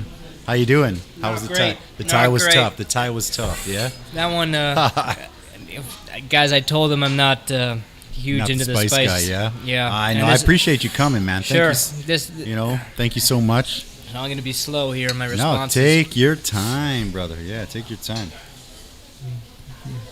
So what I was saying was, you're B2B now. Basically, you're B2C, direct on the front lines, selling to the people. And you can see their reaction. So how's it different? How's things different now? How are things different now? One of the best feelings to this day is still watching someone take a sip of our beer. It's the best. Doesn't matter where it is, if it's here at our tap room. It's definitely a different animal doing a restaurant. Sure. Yeah, definitely. Tons of respect. How's it different? Yeah. Tons of respect for people who run bars and restaurants here. I'll take that. Yeah. It's it is a go-to business model for a lot of people, and they open up a restaurant and they don't really know what they're getting into. So there's a lot of competition, if you will. Yeah. No, but, definitely. Those don't tend to stick around so long because it is so hard. I think when it comes to a restaurant, they say most restaurants, 50% fail in the first year, and then like in the first 5 years, 90% fail. And I think it's because, I've talked about this before, but I think it's because the work to reward, financial reward ratio, it's so skewed, right? Like, you'd be like hustling, and you're full, and you're pouring beers, and you're flipping tortillas, and you're packed. And then you pay your rent, and you pay this guy, and you pay your meat guy, and you pay this, and you pay this, and then you pay your beer guys, and you pay this. And then you're like, whoa, I worked my ass off. That's what I got. This is from this. I get to put that in my pocket, and I'm working like 12 hours a day, 7 days a week. So it's definitely, it's tough. But I mean, I think if you stick with it, it's worth it. Absolutely. And I love it. Now I love this business. I've been doing it for a long time, and I think you've got to make a decision at one point for the restaurant business, maybe any business. You just go all in. You just have to be screw plan B. There's no plan B. It's a hard spot to be. Yeah, there's no plan B. Like in the beginning, you'd start. I was teaching and coaching, and making pretty good money, and it was pretty easy. And I think the point when I said all in, forget about all those safety nets and all that. That's for us when we started to kind of make it happen. I started learning Facebook ads, and I started learning marketing, and I started, just different things. That's for us when it's changed. Yeah. So what about yourself, man? Tap room. Yeah. 2 years old. 2 years old. I mean, we spent a lot of time and effort knowing that this is the place where people will come and experience Redpoint as a brand. Yeah. And we knew that in Taiwan you have to have a food component.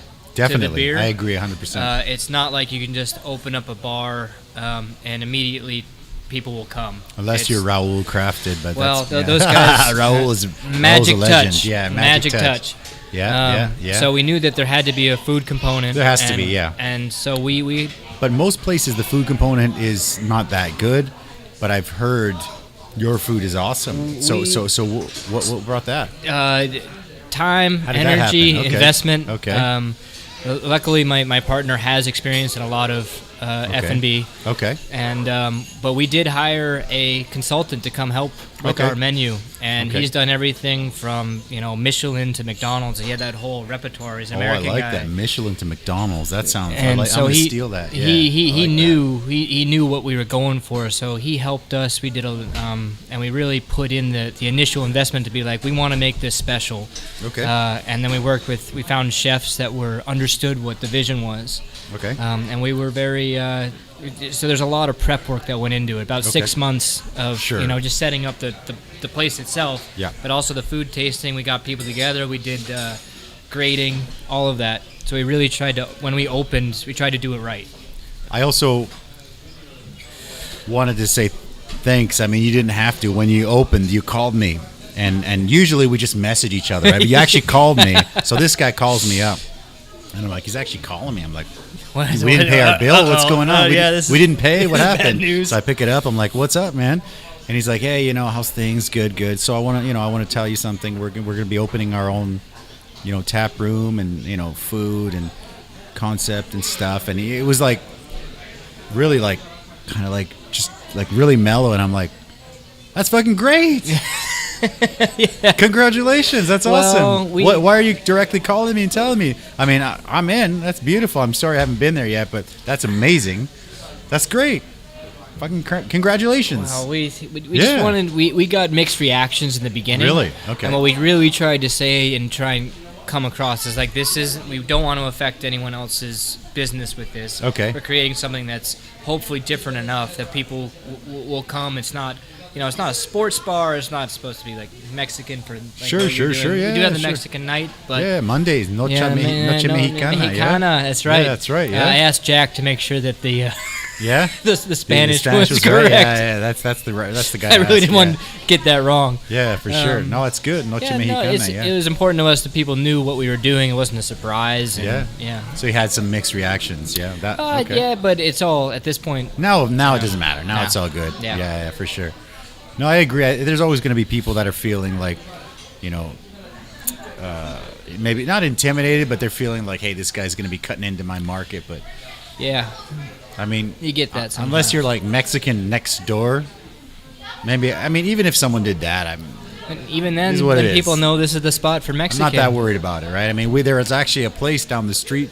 A few years ago, I went back home for a summer, and when we went back, I got a whole bunch of messages that they're like you just left last week. 1 block away, there's a new taco place. I'm like, really? Huh. And everybody was messaging me like pictures of the front and pictures of the menu and stuff. Guys, it's okay. And I'm like, it's cool, no problem. Like, do you guys try it? They're like, hell no, I'm not going there. Oh. I'm like, it's all good, man. Give it a shot. Let me know if it's good, And I mean, I think within a year it was gone. But I was like, I mean, I was gonna go try it. I figured 1 year I'll try it, but it was about a year, and then it didn't. By the next summer it was gone. But it was cool to have. It's cool to have good customers that are people that are like supporting you and loyal like fans, right? Absolutely. Yeah. It's amazing. It's a good thing. Yeah, it's very cool. Well, thanks for that. Yeah, bro. Hey, so thank you. Congrats to that. Do you any plans on more tap rooms, or are you good for now? No, we're good for now. Good for now, yeah. Expanding the brewery, yeah. There was sort of a joke going around that Redpoint in Taiwan was one of the biggest breweries you'd never heard of. Okay. For many Taiwanese, they don't know our brand. Okay, well. And we recognize that. We don't What spend is the Chinese name? Hongdian. Hongdian. Yeah, exactly. Yeah. We don't spend a lot of money on marketing. We've done everything by word of mouth so far. That's the slowest, but the best. It's the best way. Word of mouth. Word of mouth. It's the best. It's the best. And so we decided, like, what's our next direction? And we said we need to create a place where people can come and experience the brand. I love it. And that's why we built the tap room. I love that. Yeah. And I again, we have to go out and check it out still. But you know how it is. You just Let me know. You're stuck in your bubble, right? And Yeah. I'll tell you what. yeah. I'll cover the taxi fee if it makes it Okay, easier. okay, we'll do that. We'll There do you that.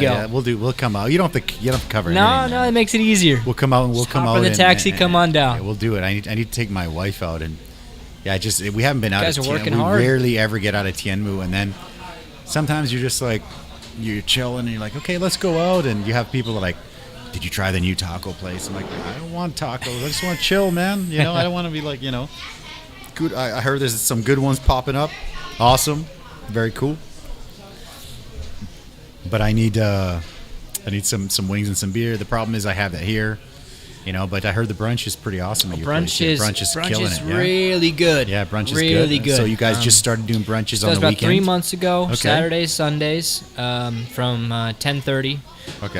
And it's legit American style brunch. Oh yeah. Oh, maybe. I mean, And you get the portions are big portions. Yeah. and American portions. We try and yeah. do America. Try to do American. Well, you got American night. American yeah? night. Liter American of beer, night, yeah. big I love burger. it. Oh yeah, I love it. Burgers and beers. What else do you need, man? Yeah, I gotta get a burger a week. I mean, I love me a burger for sure. We have some legit burgers. Okay, we'll come out. We'll come out Please for sure. do. We'll come out.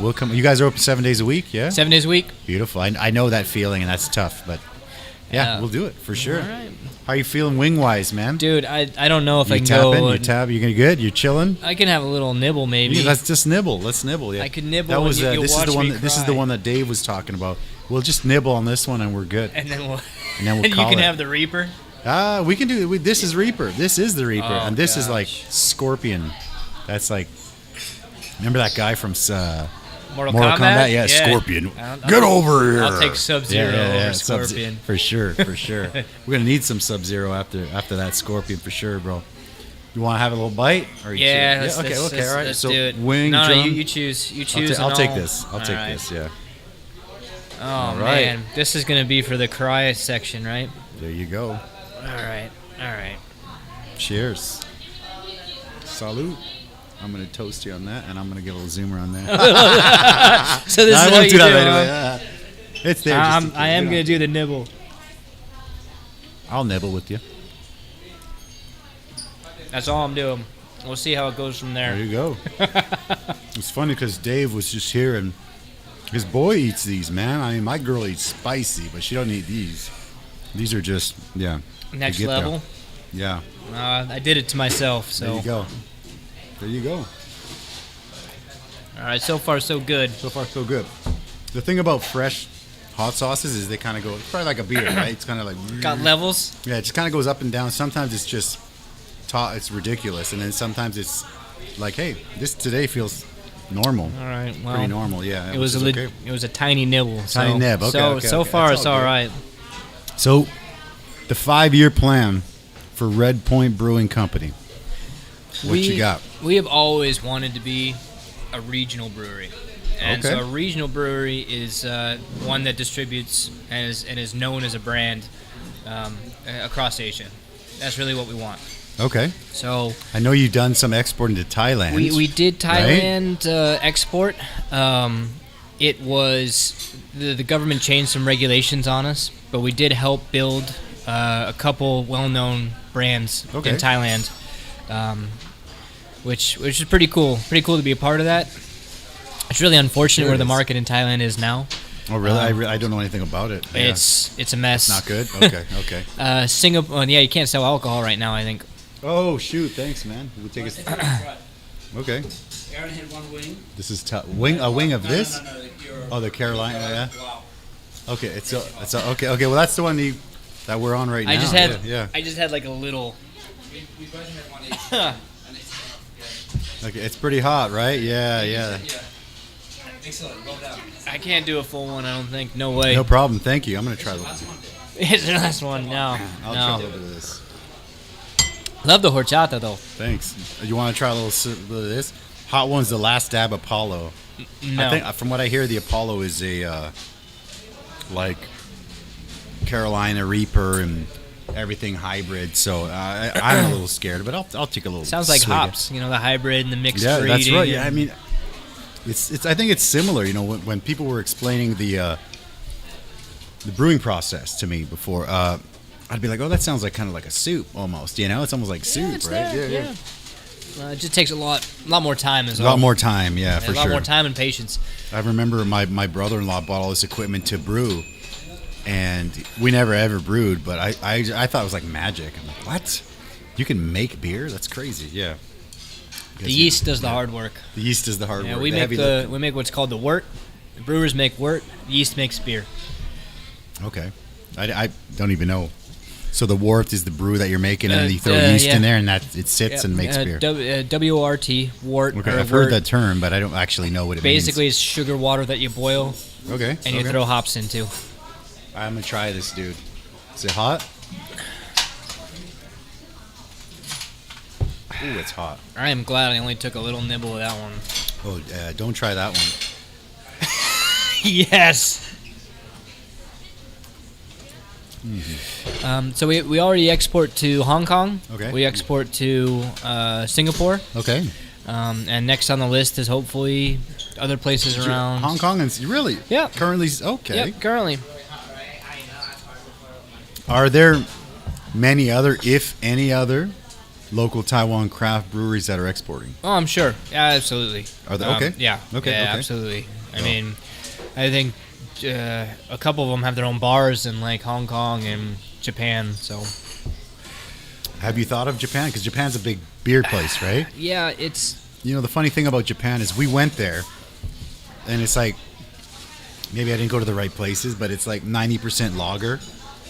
I mean, maybe that's everywhere, but Japan I don't know. has some weird rules. Okay. that I don't 100% understand, but their definition of ingredients of what makes beer is kind of difficult. It's like the German purity law, or Sort of, but yeah. like literally law. Yeah. But Okay. importing. I'm just talking about hearsay. I'm not sure. I haven't looked into myself. Okay. Sure.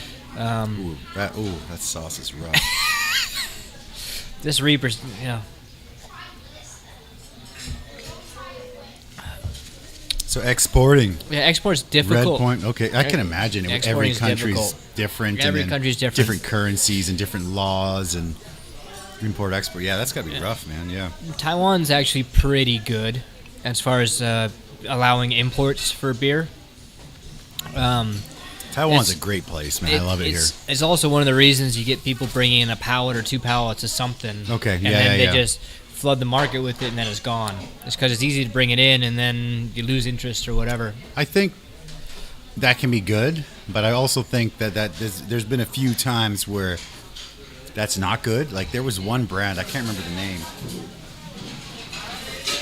that I mean people were selling it for like at one point for like 20 NT a bottle, and 20 it was NT like a bottle. at a loss. Yeah. Because it was off, and it was just like I don't Gonna know what expire. happened.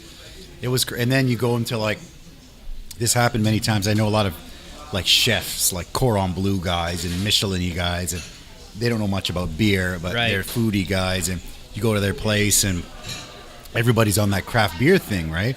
So they. I don't know if I should say it's called Stoke. I think it was Stoke beer, yeah. And they'd be like, you'd go in, and it's gone anyways. So you'd go in, and they have like these like Wagyu little blah blah, all this crazy delicious stuff, and then they have like 4 cases of Stoke in the corner. I'm like, what are you guys doing? And they're just like, well, you know, everybody's asking for craft beer, so we bought it. And I'm like, oh man, next time you give me a call, and I'll point you in the right direction, man. You know, because yeah, I mean they're not beer guys, so they're just like, all right, sounds cheap. It's pretty good, I guess. Let's go. And what is craft has been it's a question even in the U.S. still. You know, how do you define it? You have different definitions. Is there a certain amount of liters of a batch that makes craft? Or? I have no idea. So there are different ways to cut it. One is how many liters you make in a year. Okay. And in the U.S., it's 6 million barrels. Holy so crap, that's a lot. 6 okay, million. That sounds like a lot. 6 million times 117 liters. Okay. Which is a lot. That is a lot. A lot. Okay. To still could be like considered craft. Another definition is. Is there like a law that says no?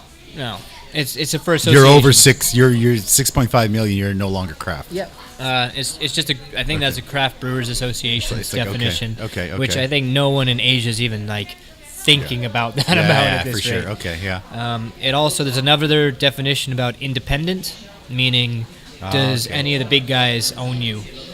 There was one big American company buying up everything. They brought up like, what is it?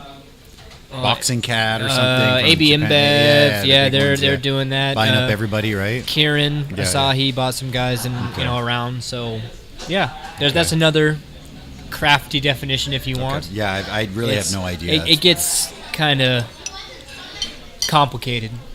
Asia's not there yet. Cool, dude. You all right? Just don't touch your eyes and you're good, dude. Yeah. Thanks. That's happened before, yeah, and it doesn't end well. Yeah. Sweet, brother. Hot sauce in the How you eye feeling? sounds Hot terrible. sauce in the eyes, it's not good. Yeah. So last question, man. Do you have any advice for anyone that's thinking of maybe they've got they're brewing, home brewing, they got something they like, and they're thinking, I'm going to step it up. I'm going to take the contract brew or something like going pro, quote unquote, moving up, starting to sell their product. Okay. Advice. Number one is the brewing is one part, Yeah. but the business is going to take up most of what you think about. Okay. Because Yeah. once Most money's of on the your life. line, Yeah. it's Skin in the game. skin in the game, and making beer is fun and cool and awesome, but actually getting it made, stored, delivered, Sold, drank, sign-off sheets and invoicing and 30-day, 60-day terms, whatever it is like it gets paid for the beer that you've. Yeah, Yeah, it's a hard road, and Okay. so anyone who's thinking about doing it in Taiwan, just know that it's growing, but it's hard. Okay. It's a hard market to be in. If you want to build your own brewery, take whatever you're thinking about doing, budget-wise, and triple your budget. Okay. And that'll okay. get you safe. So it sounds a lot like the restaurant industry. Yeah, it's One crazy. more yeah, piece yeah. of advice Okay. is don't go too small. Don't go too small. Small. Really? Don't okay. try. The mistake we almost made is we almost Okay. made a brewery that was too small. Don't go too small. Never go okay. too small. Okay. No. I like that, man. Yeah. Cool. I think we're good. What are you All right. thinking, brother? Yeah. One quick plug. Let's go. Plug it. Let's go. November, going yes. to be the that was my question. I forgot, my man. Great Asia Beer Festival. The Great Asia Beer Festival, the first annual. That's Is it? right. First annual. Great. That sounds better. The first annual Great Asia Beer Festival in Taipei, It's going to be Okay. in Nangang. in Nangang. And right now we already have 15 local breweries Beautiful. that are going to be there. So Taiwan's going to be represented. I think it's going to be one of the biggest beer festivals, craft beer festivals in Taiwan. And is it going to be like you selling tickets to get in, or how's it going? So we're still working on Okay, how it's okay. going to work, but it looks like it'll be a souvenir glassware. Okay, So okay. you buy the souvenir glass at very reasonable price. Okay. And then you can use that. It's a little bit more I like that. environmentally friendly. That's beautiful. And then When it's form ready, that. we'll have the glasses here. When it's ready, Be we'll at have the event. glasses here. Be at the event. Okay, But okay, we'll have okay, plenty okay, of okay, posters. okay. We'll have posters, Yeah. tickets, whatever you got. Cheers, man. Whatever you got, man. Okay, dude. Thank you for coming. Thank I you for having appreciate me. it. I really wanted to get you out here for a long time. And we will come and see you soon. Keep making that good beer. Don't go dude. too small from the man, Spencer. I'm going to say Jemelka, right? Yeah, there you go. Jemelka, right? It should- From the man. All right. Thank you so much Cheers, for coming, dude. brother. Thanks. Thank you guys for watching the show. In the description, we've got a link to the Facebook page for Redpoint Brewing Company. Yeah. And follow these guys. If you want to get some good beer, go to Redpoint Tap Room. Come here. Actually, Redpoint's available in a lot of places. Yeah. Thank you guys for watching. We'll catch you guys next time. Don't Bye-bye. forget to subscribe. Don't forget to subscribe. I forgot. Yeah. See ya.